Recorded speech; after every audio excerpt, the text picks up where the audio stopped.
We are back from Blade Show 2019, and we saw some really cool stuff while we were there. Make sure to click the link above to see all our great coverage, but if you want to know the best knives and gear from the show, stick around. I'm David C. Anderson, coming at you from the Knife Center, and these are my personal favorites, in no particular order, from Blade Show 2019.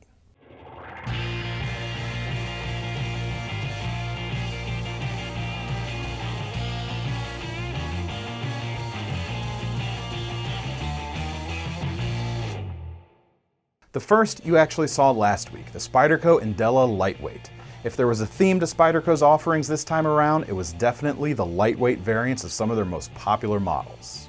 The Della perfectly splits the difference between the smaller Delica and the larger Endura models to create a knife that many are saying is just the right size. And it has all the same features that has made those other two knives a lasting part of Spyderco's lineup. Bidirectional FRN, a strong lockback, 4-position pocket clip, and a VG10 blade with a full flat grind. Keeping with the lightweight theme, the next thing I'm excited about is a new variant of the Fgx Balisong from Cold Steel. The Fgx Bali contains no metal parts at all, being made entirely from synthetic materials. The first version featured a serrated double-edged spear point blade, but the new Fgx Balisong Tanto features a plain-edged synthetic Tanto blade. These are fun to flip and functional too, but they're not a toy. Speaking of Balisongs, we got to see a prototype of a new offering from BRS, the Nexus. Their aim was to create a butterfly knife that was built for top-notch flipping without the sticker shock of many of the capable knives out there today. They're going to be using GFN handles, stainless liners, and 440C blade steel. The pricing hasn't been announced yet, but they're aiming to be highly competitive with this product, and we can't wait for these to come out. Now, speaking of highly competitive pricing, by now you've probably seen a lot of great things from Artisan Cutlery. They already do a lot with high-end materials, but they're looking to bring their great build quality to an even lower price point. To that end, they're launching a new sub-brand called CJRB. They're going to be using materials like G10 and D2 steel to keep the prices down, but they're going to be built with the same ceramic pivots and built by the same people that build the Artisan knives. The prototypes we saw at the show don't have any names or finalized pricing yet, but I was really impressed by the feel and the action of all of them. I was especially impressed by the drop point model and how versatile it looks like it's going to be. Once it's released, it's going to be a contender for the budget knife to beat.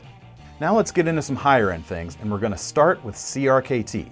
That's right, CRKT is making a push into the higher end by collaborating with Lion Steel. In celebration of their 25th anniversary, they're releasing a limited run of the award-winning Homefront design by Ken Onion. It still features that same great field strip mechanism that allows you to disassemble the knife with no tools, but now it features a full titanium frame with a frame lock instead of a liner lock and a stonewashed M390 blade, a definite upgrade. I've always loved the Homefront and the original is still awesome, but this limited version is truly premium and puts the design in a whole new light. This next knife is technically an update as well. We Knife Company has released the Synergy 2, a modernized version of the SpeedTech Synergy. This knife was released in 1999 and was way ahead of its time, winning the most innovative American design at the Blade Show that year. It was the first fully integral knife from a production company. It featured a button lock and a floating ball bearing pivot. Now those things may be common today, but they certainly weren't at the time.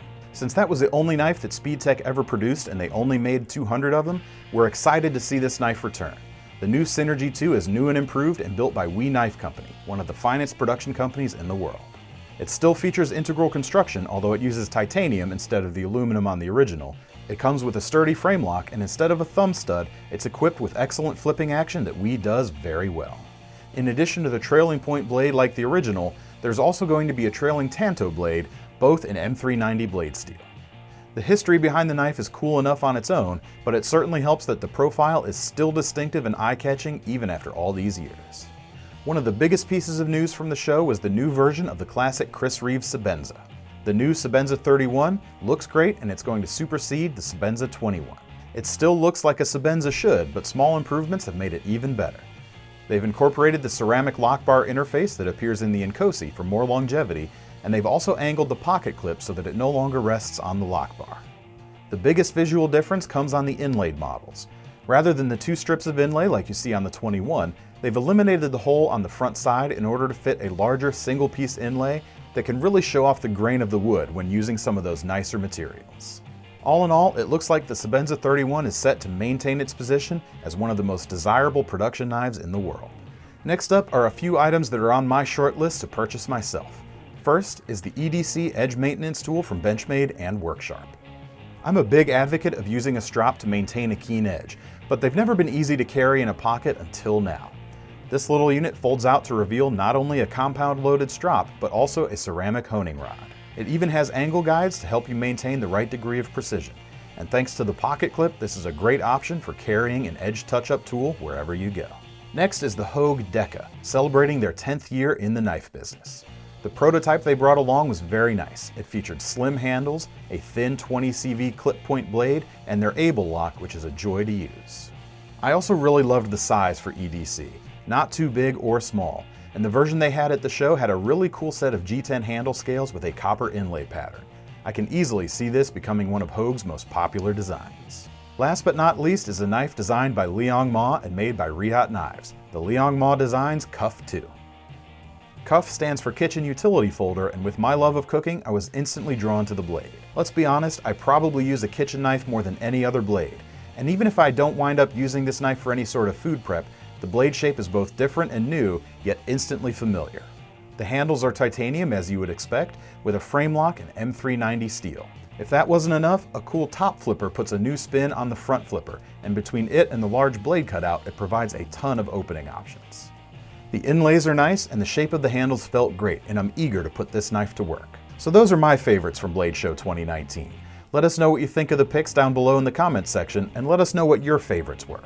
In the meantime, keep an eye out on KnifeCenter.com. If these items aren't already up, they will be soon. See you next time.